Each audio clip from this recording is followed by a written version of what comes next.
Hello everyone. তো পুজোর দিন সকালবেলা ঘুম থেকে উঠে আমি আগে তাড়াতাড়ি স্নান করে চলে আসি ঠাকুরতলায়। আর খুশি এখানে স্নান করে চলে আসে আলপনা দিতে। আর আমার দাদা দেখো এখনো স্নান না করে কোমরে হাত দিয়ে ঘুরে বেড়াচ্ছে। এদিকে দেখো উজির নিজেরও কোনো কাজ নেই আর খুশিকেও কাজ করতে দিচ্ছে না, জ্বালাতন করে যাচ্ছে। জিষ্ণু এখানে বরমশাই সেজে চলে এসেছে পুষ্পাঞ্জলি দেবে বলে। তারপর তো আমি আমাদের পুজো নিয়ে চলে আসি ঠাকুরতলায়।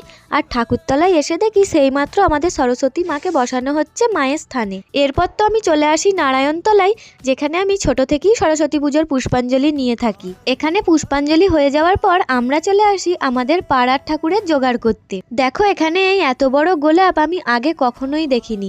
আর গোলাপটা এতটাই বড় যে মায়ের হাতে ধরছেই না। তারপর বাড়ি এসে দেখি আমাদের বাড়ি আজকে খিচুড়ি হচ্ছে।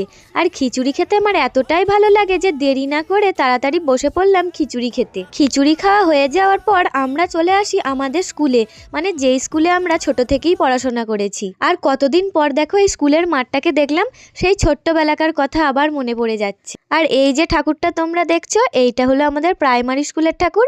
আর এই ঠাকুরটা হলো আমাদের হাই স্কুলের ঠাকুর।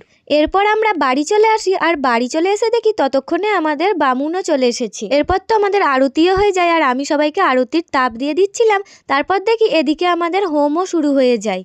এদিকে পুজো শেষ হয়ে যাওয়ার পর আমার দাদা সবাইকে প্রসাদ দিয়ে দেয়। তারপর বাড়ি আসার পর দেখি আমার সেজপি ও আমার বোন চলে এসেছে। আমি তো জানিই না যে ওরা আসবে। এরপর আমি চলে আসি আমার বান্ধবীর বাড়ি দুপুরবেলা খেতে। তোমাদেরকে বললাম না যে আমি খিচুড়ি খেতে খুব ভালোবাসি, তাই এই দিনটা প্রতি বছর আমার বান্ধবী আমাকে নেমন্তন্ন করে। তো চলো ভিডিওটা এই অবধি, দেখা হচ্ছে আবার পরের ভিডিওতে। আজকের মতো টাটা।